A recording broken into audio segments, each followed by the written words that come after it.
I think you need a hug. Can you? Said the little girl to the young homeless woman at the. Avant de commencer l'histoire, n'oubliez pas d'aimer et de vous abonner à la chaîne pour voir plus d'histoires comme celle-ci. Un père célibataire, une fillette de 6 ans au cœur trop grand pour ce monde et une femme brisée, assise sur un banc, serrant la dernière photographie de quelqu'un qu'elle avait perdu à jamais. Ce qui s'est passé ensuite, en ce banal samedi matin à un arrêt de bus de Portland, allait changer 3 vies d'une manière qu'aucun d'eux n'avait prévue. Avant de poursuivre, veuillez nous dire d'où vous nous écoutez. Nous aimons voir jusqu'où nos histoires voyagent. L'arrêt de bus sur Division Street n'était pas bondé ce samedi matin-là. Une seule personne était assise sur le banc usé. Une jeune femme aux cheveux blonds emmêlés autour du visage, vêtue de vêtements élimés qui semblaient avoir été portés pour dormir. Elle pleurait. Pas le genre de pleurs bruyants, cherchant l'attention. Le genre silencieux, celui qui vient d'un endroit si profond que les mots ne peuvent plus l'atteindre. Les larmes coulaient sur ses joues tandis qu'elle serrait une photographie froissée dans ses mains tremblantes, la fixant comme si c'était la seule chose qui la maintenait attachée à ce monde. Collins Briggs la remarqua. Son premier instinct fut protecteur, non pas envers la femme, mais envers sa fille. La petite main d'Abigail était chaude dans sa paume calleuse alors qu'ils marchaient vers le marché fermier, leur rituel du samedi matin. À 6 ans, Abigail avait tendance à remarquer des choses que la plupart des adultes s'entraînaient à ignorer. Et Collins connaissait assez bien sa fille pour savoir qu'elle avait déjà vu la femme en pleurs. « Papa », murmura Abigail, tirant sur sa main, ses yeux marrons, si semblables à ceux de sa mère, levés vers lui avec une inquiétude qui semblait trop lourde pour un si petit visage. « Cette dame est vraiment triste. » Collins tenta doucement de les guider vers l'autre côté du trottoir. « Je sais, chérie, mais parfois, les gens ont besoin d'espace quand ils sont bouleversés. » Ils avaient presque dépassé l'arrêt de bus quand Abigail s'arrêta complètement de marcher. Elle lâcha sa main. « Abigail », commença Colin, mais sa fille se dirigeait déjà vers le banc avec cette démarche déterminée qu'elle avait quand elle avait pris sa décision. La femme leva les yeux, surprise, alors qu'une petite fille vêtue d'une veste couleur pêche apparaissait devant elle. Son premier réflexe fut d'essuyer ses larmes, gênée d'être vue si vulnérable par un enfant. Abigail se tint là un instant, observant la femme avec le genre de franchise que seuls les enfants possèdent. Puis elle parla, sa voix claire et douce. « Je crois que tu as besoin d'un câlin. Est-ce que je peux te faire un câlin ?» Ses petits bras étaient déjà ouverts. Le visage de la femme se crispa. De nouvelles larmes coulèrent, mais quelque chose en elles avait changé. Elle hocha la tête, incapable de parler, et la petite fille l'enlaça de toutes ses forces. Collins resta figé à quelques mètres, la gorge soudain serrée. Il regarda sa fille serrer cet inconnu avec la même tendresse féroce qu'elle lui montrait lorsqu'il rentrait épuisé des chantiers de construction, trop fatigué pour faire autre chose que s'effondrer sur leur canapé. « Ça va aller », dit doucement Abigail, tapotant le dos de la femme. « Mon papa dit que pleurer aide la tristesse à sortir pour que la joie puisse revenir. » La femme laissa échapper un son à mi-chemin entre un rire et un sanglot. Elle rendit doucement le câlin à l'enfant, ses épaules tremblant. Pour la première fois depuis ce qui aurait pu être des jours ou des semaines, quelqu'un la touchait avec gentillesse au lieu de suspicion. Collins s'approcha lentement, tous ses instincts de protection en alerte. Mais quelque chose dans l'instant semblait sincère, voire sacré. « Je suis désolé, » dit la femme, sa voix rauque. Elle se retira d'Abigail, s'essuyant le visage avec sa manche. « Je ne suis pas d'habitude ?»« Pas besoin de s'excuser, » dit tranquillement Colin, s'asseyant sur le banc. Il garda Abigail entre eux, la prudence d'un père toujours présente malgré la tendresse du moment. « Je suis Collins. Voici ma fille, Abigail. » Élodie, réussit-elle à dire, sa voix à peine un murmure. « C'est un joli nom, » dit Abigail. « Pourquoi es-tu si triste ?»« Abigail, c'est personnel, » commença Collins, mais Élodie secoua la tête. « C'est bon. » Elle baissa les yeux vers la photographie dans sa main, puis l'attendit pour qu'Abigail puisse la voir. Elle montrait 2 femmes riant à une table de dîner de Noël, leurs visages rayonnant de joie. L'une était clairement une version plus jeune d'Élodie. L'autre était plus âgée, avec les mêmes cheveux blonds et un sourire chaleureux. « C'est ta maman ?» demanda Abigail. Élodie hocha la tête, la mâchoire serrée alors qu'elle luttait contre une autre vague de larmes. « Oui, c'était elle. Elle est morte il y a 8 mois. Une maladie du pancréas. C'est arrivé si vite, nous n'avons même pas eu le temps de nous dire tout ce que nous aurions dû. » Elle toucha doucement la photographie, comme si elle risquait de se désintégrer si elle appuyait trop fort. Aujourd'hui, cela aurait été son 54e anniversaire. Les mots restèrent suspendus dans l'air entre eux. Collins sentit quelque chose se fissurer dans sa poitrine. Ce type spécifique de reconnaissance qui ne vient que d'une perte partagée. Il savait exactement ce que cela faisait de voir le calendrier se transformer en un chant de mine d'anniversaire douloureux. « Je suis désolé, dit-il, et la manière dont il le dit fit qu'Élodie le regarda plus attentivement. Il y avait de la compréhension dans sa voix, pas de la pitié, de la compréhension. « Tu comprends, dit-elle. Pas une question, une affirmation. » Collins hocha lentement la tête. 3 ans maintenant. Certains jours sont plus faciles que d'autres. La plupart des jours ne le sont pas du tout. Abigail serra la main d'Élodie. Ma maman est allée au ciel aussi. Papa dit qu'elle nous regarde depuis les étoiles. Les yeux d'Élodie se remplirent à nouveau, mais elle réussit un sourire triste. Comment était ta maman? Papa dit qu'elle était très douée pour faire des crêpes et qu'elle chantait toujours quand elle était heureuse. Papa dit que j'ai ses yeux. Collins posa sa main sur l'épaule de sa fille, se retenant autant qu'il la soutenait. Ils ne parlaient pas souvent de leur mère. Ça faisait encore trop mal. Mais Abigail avait raison. Elle avait bien les yeux de sa mère. Il regarda Élodie. Vraiment. Sous les vêtements usés et les cheveux emmêlés, il pouvait voir quelqu'un qui avait eu une vie différente autrefois. Il y avait de l'éducation dans sa façon de parler. Une articulation soignée même à travers les larmes. « Avez-vous un endroit où rester ?» demanda-t-il doucement. La mâchoire d'Élodie se serra. La fierté luttait avec l'honnêteté dans son expression. « Différents endroits » dit-elle prudemment. « Le refuge quand il y a de la place. Parfois, il n'y en a pas. Et pour la nourriture ?» Elle ne répondit pas, ce qui était une réponse suffisante. Abigail leva les yeux vers son père avec ses grands yeux expressifs. « Papa, elle a faim. »« Je sais, chérie. » Collins prit une décision. « Élodie, nous allons au marché fermier. Voudriez-vous vous joindre à nous? C'est ma tournée. De toute façon, Abigail ne me laisse jamais choisir les bonnes pommes. » Élodie hésita, tous les instincts de survie qu'elle avait développés au cours du dernier mois lui criant d'être prudente, de ne pas faire confiance trop facilement. Mais il y avait quelque chose chez cet homme et sa fille qui semblait sûr, vrai. « Je ne veux pas être un fardeau, » dit-elle doucement. « S'il te plaît, » dit Abigail, tenant toujours sa main. « Tu pourras m'apprendre à choisir les bonnes pommes. Papa prend toujours les molles. » Malgré tout, Élodie rit. Un vrai rire qui la surprit elle-même. « D'accord, je suppose que je suis une experte en pommes maintenant. » Ils marchèrent ensemble les 3 pâtés de maison jusqu'au marché fermier, un trio improbable. Abigail se plaça entre Collins et Élodie, tenant les mains des deux, bavardant sur tout et sur rien. « Je suis en première année. Ma maîtresse s'appelle Madame Patterson et elle a une voix très forte, mais elle est gentille. Ma meilleure amie est Maya et elle a un chien nommé Biscuit. Tu aimes les chiens? J'aimerais bien un chien, mais papa dit qu'on n'est pas assez souvent à la maison. » Collins regarda Élodie écouter sa fille avec un intérêt sincère, posant occasionnellement des questions qui faisaient rayonner Abigail encore plus. Il y avait de la patience dans la manière dont Élodie interagissait avec elle, le genre de confort naturel avec les enfants que l'on ne peut pas feindre. En marchant, Collins se surprit à étudier le profil d'Élodie lorsqu'elle ne regardait pas. Elle ne devait pas avoir plus de 28, peut-être 30 ans. Trop jeune pour avoir connu le genre de perte qui vieillit les yeux comme les siens. « Depuis combien de temps n'as-tu pas mangé quelque chose de chaud ?» demanda-t-il doucement pendant qu'Abigail était distraite par un musicien de rue. Le pas d'Élodie faiblit légèrement. « Mardi, je crois. Peut-être lundi. Les jours se confondent un peu. Le refuge ne fournit pas de repas. Quand ils ont de la place, oui, mais il y a plus de gens que de lits la plupart des nuits. » Elle le dit de manière factuelle, sans apitoiement, juste en énonçant la réalité de son monde. Collins sentit de la colère monter dans sa poitrine, non pas contre elle, mais contre la série de circonstances qui avaient conduit quelqu'un d'instruit et de capable à dormir dans la rue. « Que faisais-tu avant ?» Avant d'être sans abri, termina Élodie pour lui, sans amertume. « Je travaillais chez Powell's Books, le grand sur Burnside.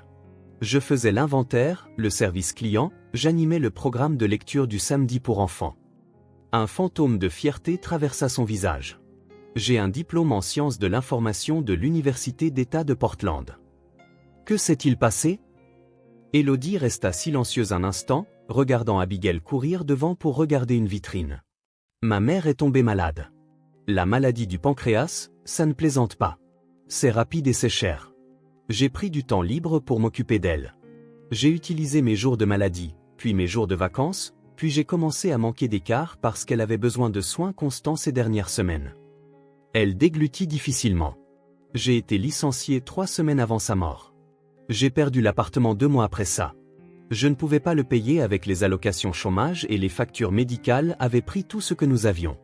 J'ai essayé de trouver un autre emploi, mais c'est difficile quand on n'a pas d'adresse pour qu'il vous envoie votre W2, vous savez. Et je ne pouvais pas me permettre d'acheter des vêtements professionnels pour les entretiens. C'est comme si une fois que vous passez à travers les mailles du filet, les mailles ne font que s'élargir. Collins connaissait cette spirale. Sans son travail de construction syndiqué avec assurance maladie, sans l'aide de son frère Marcus pour la garde d'enfants à la mort de sa femme, il aurait facilement pu se retrouver au même endroit. « Je suis désolé, dit-il. Ce n'est pas juste. La vie l'est rarement, dit Élodie avec un léger haussement d'épaule. Puis elle le regarda directement. Mais c'est étrange. 8 mois de survie à peine, et aujourd'hui, le jour qui aurait dû être le plus difficile, ta fille m'a fait un câlin, à moi, une inconnue. Et maintenant, je marche vers un marché fermier comme une personne normale qui passe un samedi normal. Tu es une personne normale, dit fermement Collins. Dis ça aux gens qui changent de trottoir quand ils me voient arriver. Avant que Collins ne puisse répondre, Abigail revint en courant vers eux, attrapant leurs 2 mains. On est arrivé. Venez. Ils ont le bon stand de beignets. Le marché fermier était animé par l'énergie du samedi matin. Des vendeurs vantaient leurs produits frais, leurs pains artisanaux, leurs objets d'artisanat. L'odeur du café et des pâtisseries fraîches remplissait l'air. Collins observa le visage d'Élodie à leur entrée. Un instant, quelque chose comme de la nostalgie traversa ses traits. Le souvenir d'une vie différente ou venir dans des endroits comme celui-ci était normal, pas un luxe. Le stand de pommes d'abord, annonça Abigail, les tirant vers un stand débordant de différentes variétés. Élodie, tu dois me montrer les bonnes. Au stand de pommes, quelque chose changea. Élodie s'anima d'une manière que Collins n'avait pas encore vue. Elle prit une pomme, l'examina attentivement, puis la tendit à Abigail. Vois comme elle est ferme quand tu appuies doucement. Pas de partie molle. Et regarde la couleur. Cette variété doit avoir un rouge profond avec ses nuances de jaune. Ça veut dire qu'elle a eu assez de soleil. Elle la leva au nez d'Abigail. Sens l'extrémité de la tige. Ça sent le frais, n'est-ce pas? Pas fermenté ou bizarre. Abigail inspira profondément et hocha la tête, complètement captivée. Ça, c'est une bonne pomme, déclara Élodie, et la plaça dans leur sac. Ils répétèrent le processus avec une 12aine de pommes. Élodie enseignait, Abigail apprenait. Collins regardait avec une chaleur qui se répandait dans sa poitrine. Sa fille riait, vraiment, et Élodie, pendant ces quelques minutes, semblait oublier l'obscurité qui l'avait amenée aux larmes sur ce banc d'arrêt de bus. « Comment sais-tu tout ça ?» demanda Collins. « Ma mère et moi venions au marché fermier tous les samedis. Elle a grandi dans une ferme dans l'est de l'Oregon avant de déménager à Portland pour l'école d'infirmière. Elle m'a tout appris sur le choix des produits. » Ses yeux s'éloignèrent un instant. « Je ne suis pas allé au marché depuis qu'elle est morte. Je ne pouvais pas me le permettre. »« Papa, on peut avoir des beignets ?» Abigail désigna un stand où des beignets frais étaient préparés, l'odeur de pâtes frites et de sucre à la cannelle flottant dans l'air. « Bien sûr, chérie. » Alors qu'il marchait vers le stand de beignets, Élodie commença à prendre du retard, et Collins le remarqua. « Tu prends un beignet aussi ?» dit-il doucement mais fermement. « Collins, je ne peux pas. C'est la dernière fois que tu as mangé quelque chose de chaud et de sucré ?» Elle ne répondit pas. « C'est bien ce que je pensais. » Il commanda 3 beignets, en tendant un à Élodie avec un café chaud. Pas de discussion. Élodie prit le beignet d'une main tremblante, et quand elle y mordit, Collins vit ses yeux se fermer. L'expression sur son visage était presque douloureuse à regarder. De la gratitude mêlée de chagrin, mêlée au simple plaisir d'une nourriture chaude. Ils s'assirent sur un banc pendant qu'Abigail regardait un jongleur. Une idée se formait dans son esprit depuis la dernière heure. C'était probablement fou, certainement impulsif, mais quelque chose chez cette femme et son histoire, quelque chose dans la façon dont sa fille s'était immédiatement connectée à elle. Quelque chose dans le fait de reconnaître le même deuil qu'il portait chaque jour. Tout cela s'ajoutait à une décision qui semblait à la fois imprudente et juste. « Élodie, dit-il prudemment. Je veux te demander quelque chose, et j'ai besoin que tu y réfléchisses vraiment avant de répondre. » Elle le regarda avec lassitude. « D'accord. J'ai un appartement au-dessus de mon garage. C'est un studio au-dessus de notre garage indépendant dans le jardin. Le dernier locataire est parti il y a 6 mois, et je n'ai pas eu le temps de le remettre en location. Il marqua une pause, choisissant ses mots avec soin. Il a besoin d'être nettoyé, peut-être d'un coup de peinture, mais il y a du chauffage, de l'eau courante, une petite cuisine. Ce n'est pas grand-chose, mais c'est à l'abri et c'est chaud. Les yeux d'Élodie s'écarquillèrent. Collins, je ne peux pas payer de loyer. Je n'ai pas. Je ne demande pas de loyer, l'interrompit Collins. Je demande de l'aide. Je ne comprends pas. Collins regarda Abigail, qui riait en regardant le jongleur. Je travaille dans la construction, de longues heures, des débuts de journée tôt. Abigail est à la garderie après l'école jusqu'à 18h la plupart du temps, et elle déteste ça. La femme qui s'en occupe est assez gentille, mais ce n'est que de la télévision et des collations dans un sous-sol d'église. Pas d'aide aux devoirs, pas de vraie attention. Il se tourna vers Élodie. Je rentre épuisé. La plupart des soirs, je suis trop fatigué pour faire autre chose que réchauffer des nuggets de poulet et m'effondrer pendant l'histoire du coucher. Abigail mérite mieux. Elle mérite quelqu'un qui peut aller la chercher à l'école, l'aider avec ses devoirs et peut-être s'assurer qu'elle mange un légume de temps en temps. Tu veux que je sois nounou? Je veux un échange, corrigea Collins. Le gîte et le couvert en échange de la garde d'enfants et de quelques tâches ménagères légères. Tu aurais ton propre espace, ta propre vie. Mais tu serais là pour Abigail quand je ne peux pas l'être. Tu as dit que tu dirigeais un programme de lecture pour enfants. Tu sais comment te connecter avec les enfants. Abigail te fait déjà confiance, ce qui est rare. Elle est devenue prudente depuis la mort de sa mère. Élodie resta silencieuse, son esprit visiblement en ébullition. Je sais que c'est direct. Je sais que tu ne nous connais pas et que nous ne te connaissons pas vraiment, mais je juge bien les gens, et ma fille aussi. Et en ce moment, je pense que nous pourrions nous entraider. Pourquoi ferais-tu ça? Demanda Élodie, sa voix chargée d'émotion. Tu ne me connais même pas. Je sais que tu es éduqué. Je sais que tu pleures quelqu'un que tu aimais profondément. Je sais que tu es capable. La façon dont tu as appris à Abigail à choisir les pommes, la patience dont tu as fait preuve avec ces questions. Je sais que ma fille de 6 ans, qui a de meilleurs instincts sur les gens que la plupart des adultes que j'ai rencontrés, a voulu te faire un câlin. Il croisa son regard. Et je sais ce que ça fait d'avoir besoin que quelqu'un te jette une bouée de sauvetage quand tu es en train de te noyer. Les larmes coulaient à nouveau sur le visage d'Élodie, mais celle-ci était différente de celle de l'arrêt de bus. Je ne sais pas quoi dire, murmura-t-elle. Dis que tu vas y réfléchir, dit Collins. L'offre tient. Pas de pression. Je n'essaie pas d'être un sauveur ou de jouer les héros. Je suis juste un père célibataire qui a besoin d'aide. Offrir de l'aide à quelqu'un qui en a besoin. Un juste échange. Élodie essuya ses yeux, riant faiblement. Un juste échange? C'est comme ça que tu appelles ça? Comment l'appellerais-tu? Elle le regarda longuement. J'appellerais ça la chose la plus gentille que quelqu'un ait faite pour moi depuis très longtemps. Abigail revint en courant, du sucre glace couvrant son nez. Le jongleur était trop cool. Il a rattrapé 5 balles. Papa, tu peux jongler? Même pas en rêve, chérie. Abigail regarda son père et Élodie. Son intuition de 6 ans captait le poids émotionnel dans l'air. Est-ce qu'Élodie va bien? Oui, ma puce. Elle va bien.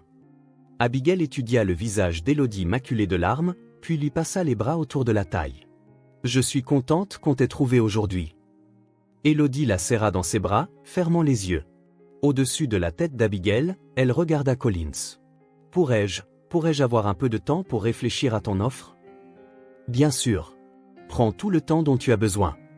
Je n'ai pas de téléphone, avoua doucement Élodie. Collins sortit son téléphone et un reçu de sa poche, écrivant son numéro. La bibliothèque de Belmont ouvre à 10h demain. Abigail et moi allons à l'heure du compte du dimanche là-bas à 10h30 toutes les semaines.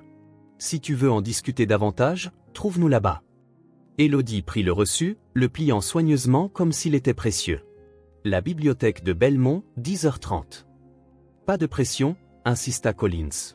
Si tu décides que ce n'est pas pour toi, pas de rancune, mais si tu veux essayer, nous ferons en sorte que ça marche. Alors qu'ils se préparaient à se séparer, Collins et Abigail rentrant chez eux, Élodie se dirigeant vers l'endroit où elle dormirait cette nuit-là, Abigail tira sur le manteau d'Élodie. Tu viendras demain, n'est-ce pas? À la bibliothèque.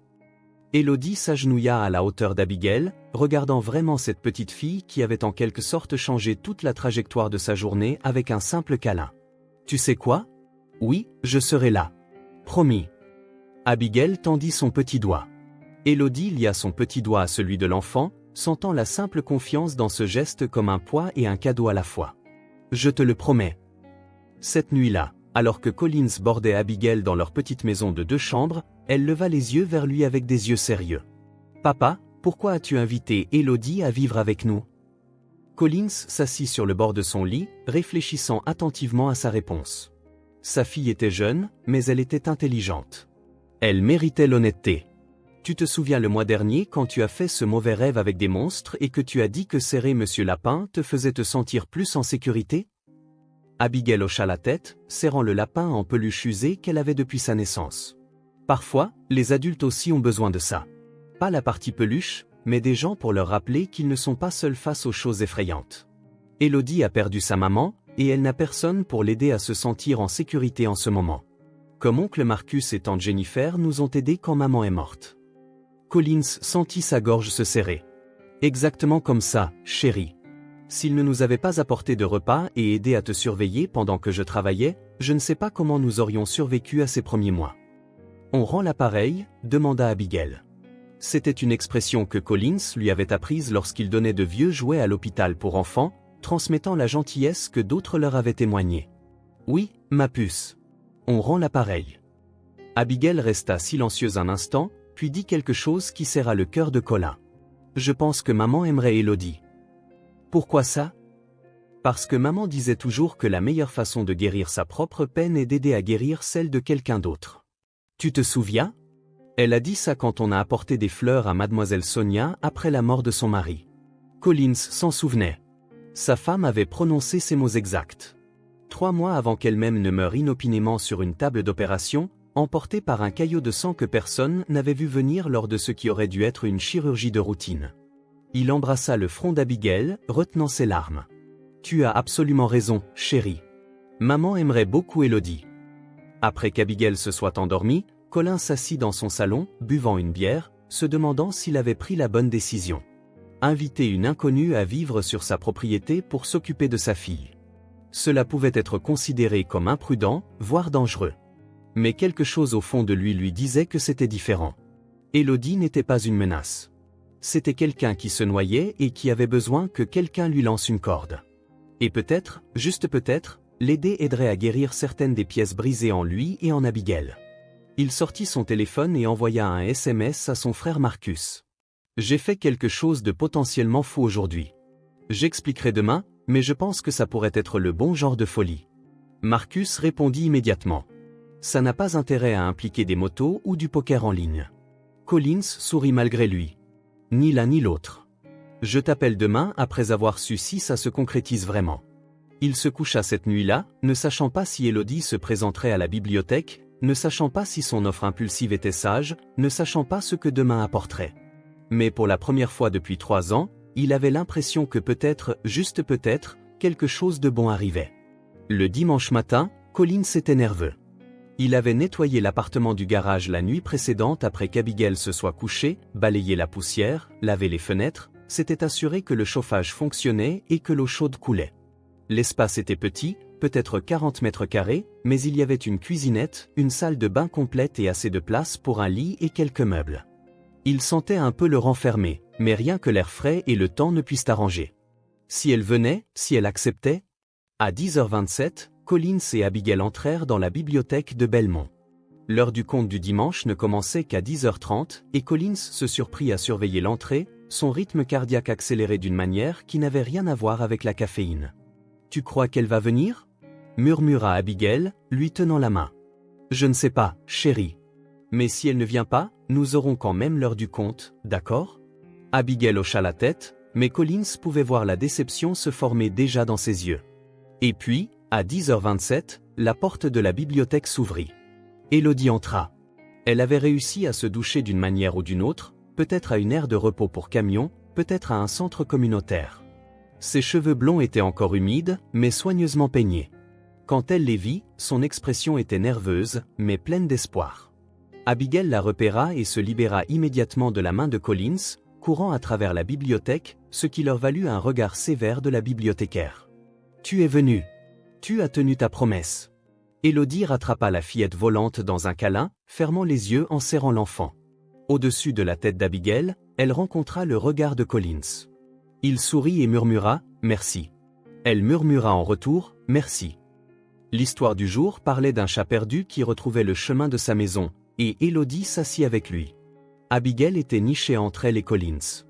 Une fois l'histoire terminée, ils sortirent dans la fraîcheur de ce matin de novembre. « J'ai réfléchi à ton offre toute la nuit », dit Élodie alors qu'ils se tenaient sur les marches de la bibliothèque. « J'ai à peine dormi, je n'arrêtais pas de la retourner dans ma tête. » « Eh » demanda Collins doucement. « Je veux dire oui, mais j'ai besoin que tu saches quelque chose d'abord. » Elle prit une profonde inspiration. « Je n'ai rien à t'offrir, sauf mon temps et mes efforts.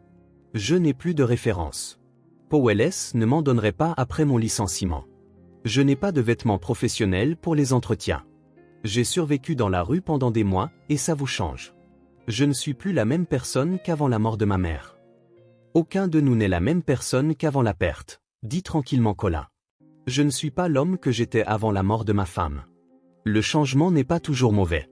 Parfois, c'est juste différent. Je ne veux pas te décevoir, ou pire, décevoir Abigail. Collins y réfléchit un instant. Voici ce que je propose. Un essai d'une semaine. Tu restes dans l'appartement, tu aides avec Abigail, et nous voyons si ça marche pour nous tous. Sans aucune condition. Si après une semaine tu veux partir, ou si je sens que ça ne fonctionne pas, nous réévaluons. Sans rancune, dans tous les cas. C'est juste. Élodie le regarda comme si elle ne pouvait pas croire qu'il était réel. C'est plus que juste. C'est incroyablement généreux. Alors, c'est un oui?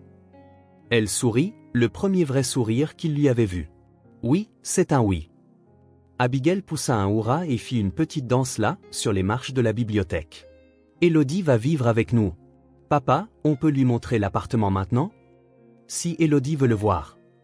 J'adorais, dit Élodie, et Collins entendit le soulagement dans sa voix. Une nuit de plus hors de la rue. Une nuit de plus avec un toit au-dessus de sa tête et une porte verrouillée entre elle et le monde. Peut-être plus d'une nuit si les choses se passaient bien. L'appartement du garage n'était pas très beau, mais regarder Élodie le traverser, c'était comme regarder quelqu'un découvrir un trésor. Elle passa sa main sur le petit comptoir de la cuisinette, testa le robinet, regardant l'eau couler claire et chaude, s'assit sur le vieux futon qui servait de canapé et de lit, regarda par la fenêtre le petit jardin où Collins avait déjà promis à Abigail qu'il planterait un jardin au printemps. « C'est parfait », murmura-t-elle. « Il a besoin de travail », dit honnêtement Collins. « La peinture est vieille, ce futon devrait probablement être remplacé, et le chauffage est bruyant. »« C'est parfait », répéta Élodie, se tournant vers lui, les larmes aux yeux. « Collins, tu n'as aucune idée. J'ai passé les 4 derniers mois à dormir dans des encadrements de portes, sous des ponts, dans des McDonald's ouverts 24h/24 jusqu'à ce qu'ils me mettent dehors. Avoir une porte qui se verrouille, un lit qui est à moi, une salle de bain où je n'ai pas à craindre d'être agressé. C'est parfait. » Collins sentit ses propres yeux piquer. « Je vais t'apporter des draps et des serviettes. Il y a un mini-réfrigérateur sous le comptoir et je le remplirai de produits de base. Abigail rentre de l'école à 15h30. Donc, si tu pouvais être là pour la chercher. »« Je serai là, » dit Élodie immédiatement. « Collins, je ne te laisserai pas tomber. Je te le promets. Je te crois. » Et étrangement, il la croyait. La première semaine fut une période d'adaptation pour tout le monde. Élodie alla chercher Abigail à l'école primaire Bridal Mile à 15h30 ce lundi-là, et Abigail rentra à la maison en bavardant sur le fait que tous ses amis trouvaient Élodie super cool. Elles firent leurs devoirs ensemble à la table de la cuisine. Élodie patiente tandis qu'Abigail peinait sur des questions de compréhension de lecture. Mercredi, Élodie avait préparé des spaghettis pour le dîner, et Collins rentra à la maison avec l'odeur du pain à l'ail et de vrais légumes. « Tu n'avais pas à cuisiner, » dit-il, sincèrement surpris. « Je voulais. D'ailleurs, j'ai vu la situation des boîtes dans ton garde-manger. Combien de mac and cheese une fillette de 6 ans peut-elle manger? Tu serais surpris, » dit Collins avec un rire. Vendredi, les devoirs de lecture d'Abigail étaient terminés en avance, et Élodie l'avait aidé à commencer un compte-rendu de livre qui n'était pas dû avant 2 semaines. « Elle est en avance, » dit Élodie à Collins ce soir-là. « Et elle lit à un niveau de presque 2e année. Elle est intelligente, elle tient ça de sa mère aussi, » dit doucement Collins. L'essai d'une semaine prit fin, et aucun d'eux n'aborda le départ d'Élodie. Ça a juste marché. 3 mois plus tard, Quelque chose avait changé dans leur petite maison. L'appartement du garage avait maintenant des rideaux qu'Élodie avait cousus avec du tissu trouvé lors d'une vente aux enchères. Elle avait peint les murs d'une couleur crème chaude avec de la peinture que Collins avait rapportée d'un chantier. Il y avait une petite étagère qu'elle avait trouvée à Goodwill, se remplissant lentement de livres de la boîte gratuite de la bibliothèque. Élodie avait commencé à faire du bénévolat à la bibliothèque de Belmont le samedi, ce qui avait conduit à un poste rémunéré à temps partiel pour ranger des livres et aider avec les programmes pour enfants. Ce n'était pas beaucoup, 12 heures par semaine, mais c'était un revenu. Un revenu légitime. Elle était en train de se reconstruire. La lecture d'Abigail s'était considérablement améliorée. Elle était passée à 2 niveaux supérieurs dans son groupe de lecture à l'école. Et son enseignante avait commenté à quel point elle semblait plus confiante. Et Collins? Collins avait commencé à rentrer à la maison dans une maison qui semblait à nouveau habitée. Pas seulement survécue, mais habitée. Il y avait des rires. Il y avait des repas faits maison plus souvent que non. Il y avait quelqu'un qui lui demandait comment s'était passée sa journée et qui écoutait réellement la réponse. Il essayait de ne pas trop penser à la façon dont son rythme cardiaque s'accélérait quand Élodie lui souriait, ou à la façon dont il avait commencé à prendre des douches plus longues et à se coiffer le matin, ou à la façon dont il trouvait des excuses pour s'attarder dans la cuisine quand elle cuisinait, juste pour parler. C'était un arrangement commercial, un échange. Elle aidait avec Abigail. Il fournissait le logement. C'était tout. Sauf que cela commençait à ressembler à plus, et cela le terrifiait. 6 mois après ce samedi matin à l'arrêt de bus, Collins rentra à la maison et trouva l'arrière-cour transformée. Élodie et Abigail avaient planté un jardin. Des rangées soignées de jeunes plants, de tomates, de poivrons, d'herbes aromatiques, même quelques fleurs, bordaient les plates-bandes surélevées que Collins les avait aidés à construire quelques semaines plus tôt. Abigail était sale. De la terre maculée sur son visage. Ses cheveux en bataille. Elle n'avait jamais semblé plus heureuse. « Papa, regarde. On a tout planté. Élodie m'a appris à quelle profondeur mettre les racines et combien arroser et tout. » Collins regarda Élodie, qui était également sale, ses cheveux attachés en chignon désordonné, portant un vieux t-shirt et un jean. Elle était magnifique. La pensée le frappa comme un coup physique. Elle était magnifique. C'est incroyable, réussit-il à dire. Ta fille est une jardinière née, répondit Élodie en souriant. Elle n'a pas abandonné même quand la terre était vraie.